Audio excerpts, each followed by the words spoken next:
Hello, this is Alexandra Boyd.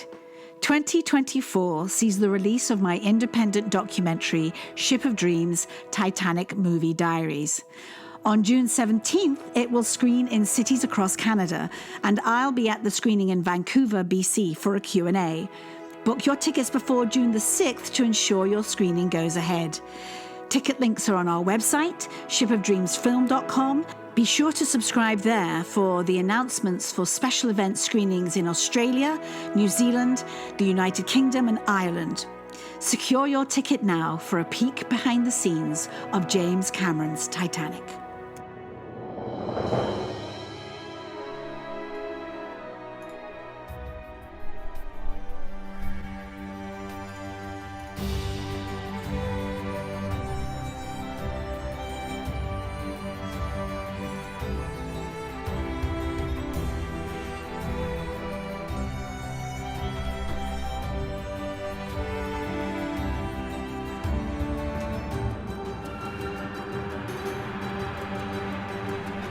Hello, everyone, and welcome to the brand new podcast, Titanic Legacy, a creative collaboration between the Titanic Book Club and COVE Pod, the Carganilla online variety entertainment podcast.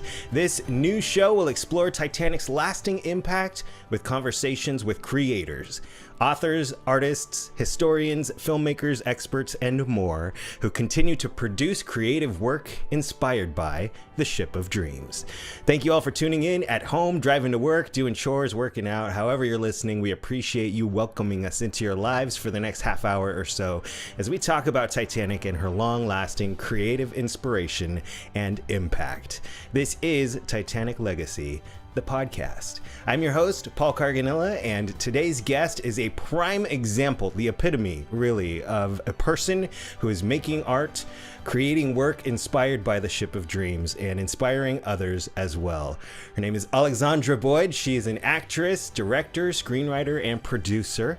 She played a first-class woman in James Cameron's 1997 film, and she recently produced Ship of Dreams, Titanic Movie Diaries, and is a co-host of the complimentary podcast, Titanic Talk, with her co-host, Nelson Aspen. The documentary Ship of Dreams, Titanic Movie Diaries is gearing up for some theatrical screenings in Canada, with other countries on the horizon. And if this is your first time hearing about it, what rock are you living under? But also, we'd love to share with you a little peek. This is just a taste. You get into a conversation with anybody and it always turns to, what do you do? I'm an actor. Oh, have you been in anything that I have seen? Yeah, I was in Titanic, and the eyes absolutely light up. I've had the privilege of working on some really great productions, one of which was James Cameron's Titanic. Everything about Titanic was different than other films. My first day on a multi-million-dollar project, and I have a speaking role. Diaries written 25 years ago, full of stories and memories of what it was like to be on that incredible film. I just got a lot of goosebumps, too. I'm dying to read this now. I'm like, it was terrifying. My screams were my own, not my characters. Ow, I'd really kind of forgotten that moment. I think that we all had times of being disturbed by the truth of this story, and also had times where we simply had to force ourselves not to think about it, or telling the story would have been much more difficult. I was standing there with Kate Winslet in my arms, James Cameron giving me direction, losing my absolute shit. Dreams totally do come true. But I dread to think what might have happened had I been sober. If you survived the Titanic, you'd survive anything. Because I didn't go to film school, I had a front row seat watching James Cameron put his film together, not just any old film, that film. I'm always happy to share the fact that I was in Titanic with people because it makes them light up. The film gave me so much hope as a young gay kid. It gives you hope that things are going to get better. Can I hug you, just the fact that you're in? And I knew. One thing that I wanted to step back about when we would talk about how, would it be a flop or not? We knew that we would never experience anything like this again.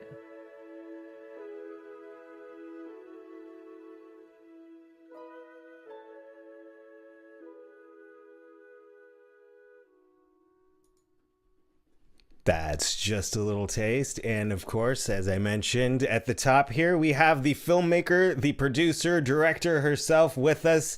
Ladies and gentlemen, Alexandra Boyd. Hello. Oh, little... She's playing hurt today too. She's not feeling too well, but she's the show must go on. She said to me earlier, she said, we're doing this, and we're telling this story. Welcome. Thank you for joining us. Thank you so much for having me. I am a bit croaky, but I think I'll make it through. You sound fine to me, and you look beautiful, and I hope you're doing well. For anybody just tuning in that has no idea, Alexandra and we have had so many conversations already, just on her podcast, Ship of Titanic Talk, and on my podcast, COVE Pod, and it is just a lovely, lovely time anytime we get to have a conversation and talk about Titanic. There's and even if you take it back 26 or 7 years now, when I was cast and I did a ton of research to write a monologue for James Cameron to present myself as somebody capable of playing a first-class passenger on Titanic. That was really my first proper deep dive. I had seen Night to Remember, but on Sunday afternoon classic television, classic movies. So that was the beginning for me. And then 25 years, we wrote our diaries. We'll talk about that in a bit. And then you get on with your life and you get on with your career and you do all sorts of things. And in about 2011, 2012, I transitioned into directing and writing and sort of slowly gave up acting altogether. And now I'm writing and directing and producing all the time. So this last year and a half, the 2 years of making the documentary, and then this last year and a half since we've let everyone know that there's a documentary with all these behind the scenes stories, has gathered around us all of you amazing people. And it's really interesting because I talk to people in the public eye or in media, and they're like, don't get too close to the fans, and they're a bit scary, and I get recognized in the supermarket, and I always feel a bit uncomfortable. How do they still know me? And I'm like, nobody is scary. No, they're all the most ingenuous, not disingenuous people, the most generous, sincere, and how could you not be when the subject matter is kindness rules? But I think actors are sort of trained to think that people want a piece of you. I was quite famous in England very briefly when I was on a show called Coronation Street. It's been running it's a soap opera, like a primetime soap. It's been running for like 60 years. I remember seeing it when I was a child on television. And then I'm in it, and I was sort of instantly famous because it's on television 3 nights a week. And that was the one downside of the job, because I loved the role and I loved working, and I loved the stuff they were writing for us. But the fame part just was not all it's cracked up to be. All you young actors out there thinking that's the be all and end all, Can't go to the market without getting stopped, or it was, or you couldn't complain in a restaurant. I remember one time we were sort of waited for a long time for food, and she's a bitch on telly and she's a bitch in real life. It would have been we'd have had a lot of that going on, because it's up north in Manchester. It was fun though. It was one of the best jobs I've ever done.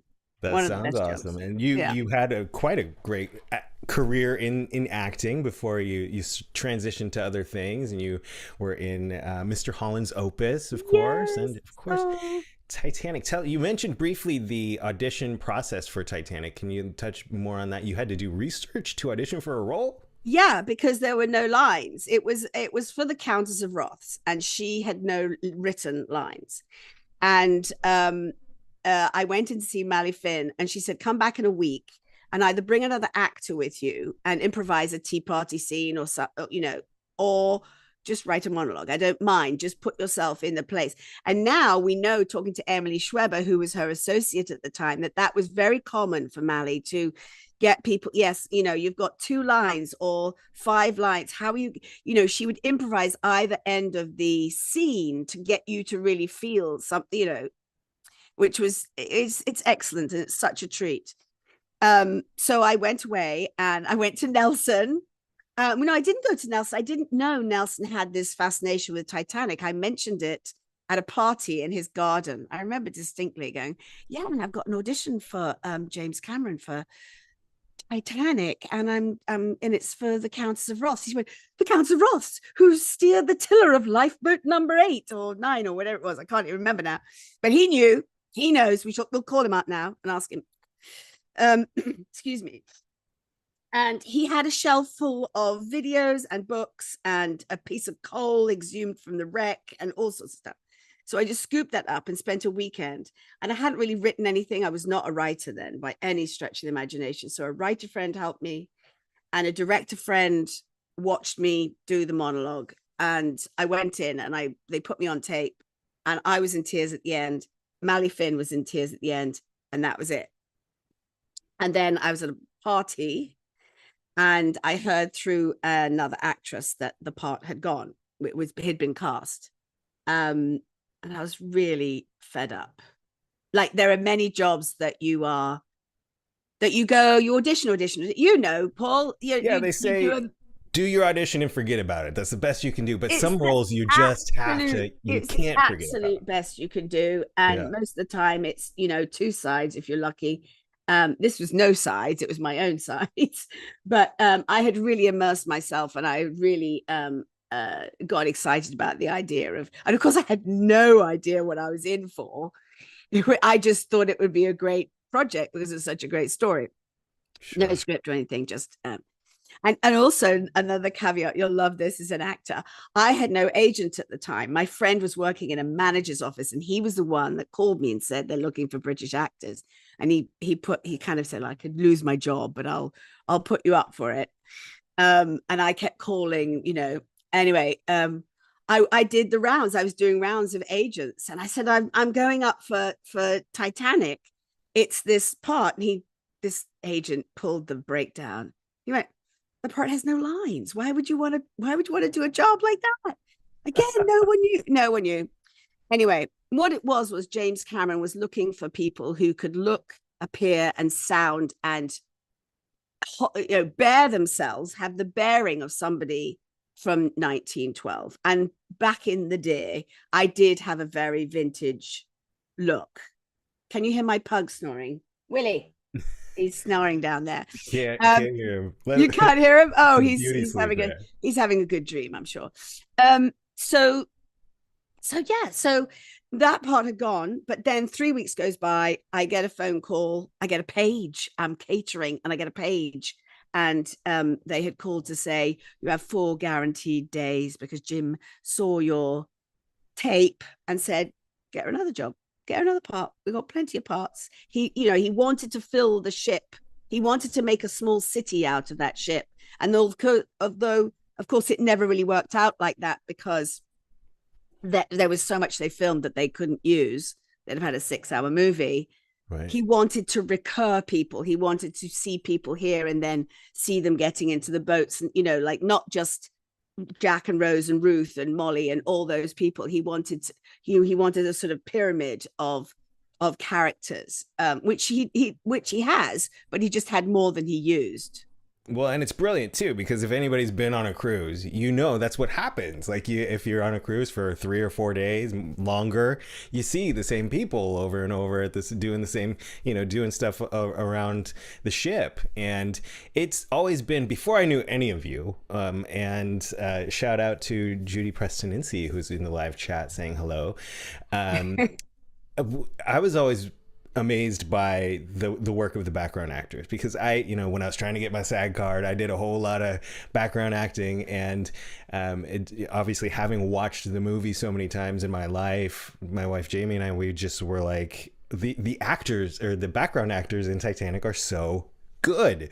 They must have had to audition, or especially in the sinking scenes, but not just that, but the way people carried themselves, the way Don Lynch talked about on Titanic Talk, and when he was on COVE, about how just putting on the clothes just makes you stand different and like makes you feel different, and you take on that character. But and of course James Cameron, he's an okay director. He did a really great job at just recreating 1912, and but so much of that, the heart of it, is the background acting too. There was a moment in and I remember it distinctly. It was the end of my second day, and I was sitting next to Bernard Hill at the captain's table, and that entourage was all passing behind us and going to the big table to do the big table scene. And they cleared the set. They did last looks, cleared the set, and then called action. I turned, because I knew I wasn't in the shot. I turned around and looked, and every single essence of that room was 1912 Titanic, except for the Steadicam guy, who's also called Jim, and the cable wrangler in their cargo shorts and polo shirts, and they just looked out of place. It was I wish I'd had a camera at that point to see that moment where these two modern day people were walking through 1912, because every inch of it felt like just that day. It's a whole different world that he created. I think it reminds me of, I worked at Disneyland for many years, and of course rode the rides in my free time. But at the end of Pirates of the Caribbean, when you're coming back up to reality on that ramp, it's going so slow, and you can turn around and look back, and it's like you're leaving one world and going back to the real world. It just feels like a completely different universe, and that must have been what it felt like for you guys. It was, yeah, it really was. And I think it was more evocative walking onto the set for the first time, because nobody tells you that stuff. You just do what you're told. You show up, you go over here, you show up at your call time, you get put in these amazing costumes, and then you're like, right, they've literally wound you up like a toy, and you just go toddling off, because it's your reference to what Don said was like, yes, of course. And, no disrespect, he's not even an actor. And he felt that immediately, because he was surrounded by people also in costume. And, for us, it's our job, and it's half the job to have that stuff right. When I see a period play or a period film where they've missed out the corsets, or the wigs are all just not so obviously not right, it distracts me from the whole thing. And actually, some of those things are some of the easiest things to get right. And forget the script and the lighting and all those other things you have to think about. But we had every single element was there for us. We call it NAR in the business, no acting required. And as you are an independent filmmaker now, knowing just the job of the director and how many decisions you have to make and things you have to put in place to undertake something like this. Of course, James Cameron, with the budget, he had an amazing team. He got to handpick, his team and delegate the work. But it all goes back to his vision and what the story he wanted to tell and how accurately he wanted to tell it. It's brilliant. It's just brilliant. I can't fault it, really. And people want to fault him because he has been a bit of a terror in his time. But he wasn't to us. So right. I think, anyone coming to see Ship of Dreams, Titanic movie diaries looking for some dirt can keep looking, because nobody's memory of him. Well, there weren't any bad memories for the actors. He's harder on the crew than the actors. And less so now, by his own admission, that he learned his lesson. Probably you get more flies with honey than with vinegar. I don't know. But that's between him and his crew. But actors, he was in total respect of us. And I think he was hard on Kate, but she was a tough nut, so she held her own, and look where it got her. So how amazing that you were able to work with him too. Yes. And there's a joke that I heard a long time ago. I think it was right after Terminator 2 came out. So a fella dies and goes to heaven, and the angels showing him around, giving him a tour. And while he's on the tour, it's like, there's where you can reunite with all your old pets, your family members that you miss are over there. And then at one point, they see James Cameron up on a ladder shouting orders through a megaphone. And the fella who just passed said, "I didn't realize James Cameron was dead." And the angel says, "Oh no, that's just God. He pretends to be James Cameron sometimes." It's just working with legends. We were talking, I actually was talking with Nelson yesterday on an episode of season 2 of COVE, but he was talking about, working with or seeing legends perform live that are now gone, like Tony Bennett. He's doing this Tony Bennett tribute show. And, who knows how many more movies James Cameron's going to be, but that's going to be something you'll always have on your resume and you'll be able to talk about, is having worked on a James Cameron film. Yes. And it had, I didn't realize it at the time because I was a woman and I didn't know that I was going to end up being a film director, because I didn't know any film directors who were women at the time.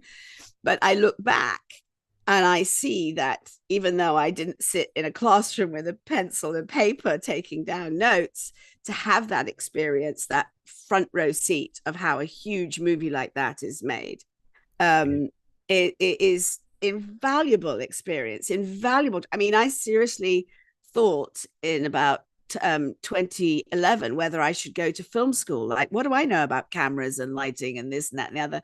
And over you learn that really you have to know the story, you have to have a great vision, and have the ability to communicate it to your fellow creatives. And then if you're super lucky, and as you go along and as you do more, you gather around you people who understand your vision and the way you communicate. And so you work with them on the second and the third project. And you build up a sort of team of people that really reflect and collaborate with you in a special way. And then the project always becomes bigger than the sum of its parts, because you're not this lone wolf trying to think up everything, I really thrive on feedback and notes, and then sometimes I have to really sort of dig my heels in, but that's when it matters, that's when it matters. And you say in the trailer for Ship of Dreams, Titanic Movie Diaries, that it was like film school being on set. Yes. Megan asked a question, and then we're going to talk about the film and all the exciting stuff that's coming up for it. Megan in the chat is asking how many scenes you shot on Titanic. Let me try and see if I can answer this. So there's the shot in the beginning of you boarding the ship with your dogs. And then going into the breakfast scene, you're coming down the stairs. We get a glimpse of you there. And then when Jack is going into the dining room, we get that iconic glimpse of you checking him out. And then, as you mentioned, as they're going to dinner in the first class dining scene, that you were there at a table with Bernard Hill, rest his soul. And were there any other scenes that you shot? I did do one scene that ended up in one of the computer games. I'm not going to remember what it's called, but because and here's a little caveat. I am also, just to answer the question, I am also on the gangplank with Rochelle as the Countess of Roth. She has an Afghan hound and I have an Airedale Terrier. You see us coming in through the doorway, but we are at the bottom of the gangplank with Billy and Francis and Kate and Trudy, Amy in front of us. So I'm in that shot. I'm just out of frame. I'm in the shot, but I'm out of frame. So I always kind of count that. And then the deleted scene is Ismay running down the corridor towards Cal for, some reason. And I got to say, excuse me, what's going on? I thought I felt a shudder because the boat, they went when it hit the iceberg. Mm-hmm. And then they threw the engines into reverse. This is my research anyway. Please I don't want people coming at me, but this is my research at the time. May have changed. They threw the engines into reverse. So the ship that had this hum stopped. It sounded like something was wrong. So a steward says, don't worry, madam, get back and, everything's fine. I was like, Camilla, and James Cameron goes, right, so you felt the shudder. Well done. Yes, he'd forgotten again that I had done all this research. He just loved it when you knew what you were doing. Because, awesome. He's a nerd as well, right? Or he's the nerd. Right. And he said, so the steward will come by and just say to him, ask him for a cup of tea or something, whatever you British do in a potential crisis. Oh, yeah. I said, that's what everyone thinks, that we just drink tea in a crisis. You don't think it's the movies that perpetuate that, do you? Anyway, so I asked for a cup of tea. But really it's to facilitate Ismay striding down the corridor. Now, that dress that I'm wearing, thank you, Zach Douglas. He pointed this out to me. He's one of my Titaniacs in Australia. The dress that I'm wearing, this beautiful silk sort of ombre, pre-Raphaelite sort of, art, going into Art Nouveau dress. It's just gorgeous. It was at auction about 3 years ago, and it's sold for $5,000. My name's in it, Titanic, and my name is in it. It has damage on the skirt, which I swear it was not me. It's just age. They hang on hangers. Nobody takes care of them. Excuse me, a dress worn by an actress whose lines were all cut in a scene that was deleted, sold for $5,000. I just want everyone to digest that a little bit and think about the impact this film has made on the world in the last 25 years. And that is the impact that you explore. What I love about your documentary, Ship of Dreams, Titanic Movie Diaries, is not only do you read these diaries, which we'll just chat briefly about, but you also incorporate the Titanic in pop culture and the impact it has had on people, podcasters like Brittany and Ethan and Dale and Ilka, who I had the pleasure of talking with last week. And Megan in the chat says, oh, by the way, Brittany mentioned the name of the game was it was a CD-ROM game called Explorer. Oh, okay. Titanic Explorer. Okay, that's where you can find the deleted scene, apparently. But yeah, the way you incorporate, not just bring the cast members together, which is always so fun to see a reunion of cast members of one of your favorite movies, talking about their experiences on set, but also incorporating, the love for the film today and the culture that has been built up around it since 1997, and the way it draws people to Titanic in history. And it's so lovely. Where did the inspiration for this documentary come from?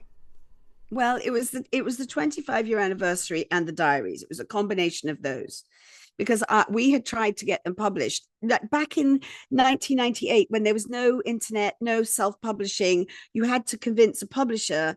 We put together a pitch for the oh, look, these are all these no-name actors in this film that just won an Oscar a year ago. Nobody cared. By then it was, and Titanic it had an impact, but it hadn't had a lasting impact like it has had. And I was noticing on my Instagram feed that there were Titanic related people showing their creativity and their artwork through the filter of the film. And I was reminded that I still have these diaries, and you only see 9 actors reading their diaries in the film. I have 28 of these diaries. I have Lou Poulter and Elsa Raven, the Strausses. I have James Lancaster, who plays the Father Biles. I have Francis Fishers. I have so many. But again, like a steward, another steward, or I don't think he's quite the guy that says that's White Star Line property. There's somebody else. Anyway, there's a number of stewards, right? And Amy, but Amy's in the film. But I just asked who I still could find. I was trying, who plays Guggenheim? Michael Ensign. I tried to get Michael, if he's out there or one of his friends is out there. I'd love to reconnect with him. But so I felt like, do something with them, and also do something that honors the actors who wrote them. Like, you know, you could just publish them in a book and that would be it, but to hear the person, the person reading their personal story and then having their own memories on the set that I didn't let them prepare ahead of time. That's why it's sometimes they fluff their lines a little bit, which I don't mind, and it's because they are taken aback, or they're not quite reading, you know, they read it too quickly or whatever. You get that honest reaction to something you haven't looked at in 25 years. Yeah. And then when we've had sneak peek screenings of the film, and that's how I met yourself and many of the people who are now in this wider community. It's, you know, LA Beatles and people who really had I would almost say a visceral reaction to seeing fans who are just like you, who, oh my God, I'm not alone. This is a joyful day, because it is a sort of closet guilty pleasure for many people. Now, I think a lot of people have grown up and they're just like, oh, to hell with it. I'm just going to be my Titanic self. But I think, you know, I think I liked ABBA back in the day, and then I thought they were a bit kitsch, and then I saw Mamma Mia and I realized, oh my God, this is a soundtrack to my youth, you know, and now I love ABBA again. It's that sort of thing, you know. And where is the movie now on its journey to mainstream? On its journey, it has quite a bit of a journey to go, but it's all being set up. So the first one is some rather fun special event screenings across Canada on June the 17th. Like literally, you know, from Victoria and Vancouver, BC, all the way over to Halifax and wherever the end of Nova Scotia is, and everything in between. It's like 23 cities. And it's a company called Demand Film, and they do this with documentaries all the time. The caveat is that in order for the screening to go ahead, they have to have had booked 35 tickets before they'll screen. So we're really on by June the 6th, which is like in a couple of days. So if you're in Canada, if you're anywhere near, get a posse of people, even if they're not Titanic fans, if they're film fans. I've been reaching out to film schools in those cities, because I know there's a lot of people at film school because of James Cameron. Yeah. Just fact. They, you know, it's either Steven Spielberg or James Cameron has inspired them as a young person, and they're like, I have to be in the movies now somehow. So you hear that, everybody out there? If you have friends in Canada, if you're in Canada and you want to check it out, please share. You grab your tickets at shipofdreamsfilm.com, and you can learn everything else there is to know about the movie there on the website. What's coming up after the Canada screenings? After Canada, we have tentative dates in the UK and Ireland and Australia and New Zealand. So we're spreading it out, and then a completely different company is taking us over for the United States. Dates TBD on that one as well, because we're still delivering all the bits and bobs and for that, and then Europe and the rest of the world will fall into place. And what we expect is that with a film like this, and every generation has a new flux of people who find Titanic and love Titanic, is that ours will become the go-to companion piece, because you watch the film and then you watch our documentary, and then you have to go back and watch the film to find all those people, because they're there, or you know it so well that you already know those people, you know, that sort of thing. And you mentioned companion pieces. I talked about it briefly earlier, but you also co-host a companion piece of a podcast. Everybody out there listening to this podcast is already on their podcast platforms. They need to check out Titanic Talk, the podcast that you co-host with Nelson Aspen. You've had so many amazing guests on that. How many episodes now are you guys up to? We're at least 35, I think. And then I think we're going to stop in July-ish.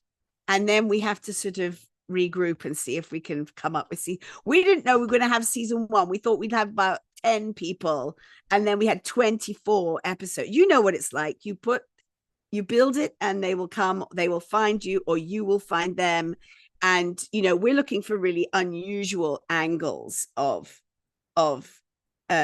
Titanic, whether it's the food, or we saw a young woman talking about the fragrance. They found some vials of fragrance from the wreck, and they still smell amazing because they've been literally hermetically sealed for 90 years or whatever when they found them. Just the idea of that was a small floating city. And a world, if you consider all the different nationalities as well. We haven't cracked the surface of the different nationalities on that ship. People think English, Irish, American, some Central Europeans, but the whole world was on that ship. True. And the whole world loves to talk about Titanic. So check out Titanic Talk, check out Ship of Dreams Film. They're both on Instagram as well, at Ship of Dreams Film and at Titanic_Talk_podcast. Again, as I mentioned, you can read all about the film on the website, shipofdreamsfilm.com. That's also where you can get your tickets to the Canadian screenings. Alexandra is on Instagram as well. Just search for her name. Otherwise, you can find her at First Class Woman, but without any vowels. Right? Get right to it. And check out Titanic Talk. Thank you, everybody, so much. Oh, I do have to get to this question since we are making this podcast with the book club. Megan asks in the chat, are there any chances the diaries actually get published in book form? Yeah, yes. Okay. So I'm going to say there is a chance, there is a possibility, and the answer is yes. And that's all I can say. That's all I can say. That's all I can say. I also have to mention, you might know already, but someone in your film, Ship of Dreams, Titanic Movie Diaries, is Judy Preston-Incy, one of the core extras, and she has published her diary, so that's out there for you to get your hands on, live in the legend. And gosh, any lasting thoughts or anything else you want to share before we say thank you, good night? Well, no, I just, yes, everything. And just, I feel like it's all been said, but I don't mind saying it again. And I just enjoy these moments of connection. Thank God for Zoom, right? Where would we be now without Zoom? Yeah, I think you're the first person for this podcast I've interviewed that was here in the States with me. Everyone else has been overseas. So yes, and you come from overseas, but yes. Even not feeling too well, thank you for joining us and thank you. Sharing the stories with us. And I want to thank Jill Carlier at the Titanic Book Club. Everybody out there listening, please be sure you're subscribed to the book club on YouTube and check out the official website, titanicbookclub.com. If you enjoyed this episode, please be sure to subscribe, rate, leave a positive review on your favorite podcast platform. And if you love conversations with inspirational creators like Alexandra, you can find many more on my podcast, COVE Pod. Click over to that and give it a listen. I want to say thank you one last time to our guest, Alexandra Boyd, for joining us. Find Titanic Talk podcast out there. Find Ship of Dreams Film. And also her original feature film, Widow's Walk, which is on Amazon Prime, YouTube, and Apple TV. Check that out as well. Thank you, everybody out there, for tuning in. Until next episode, seize the day, follow your heart's fire, and make it count.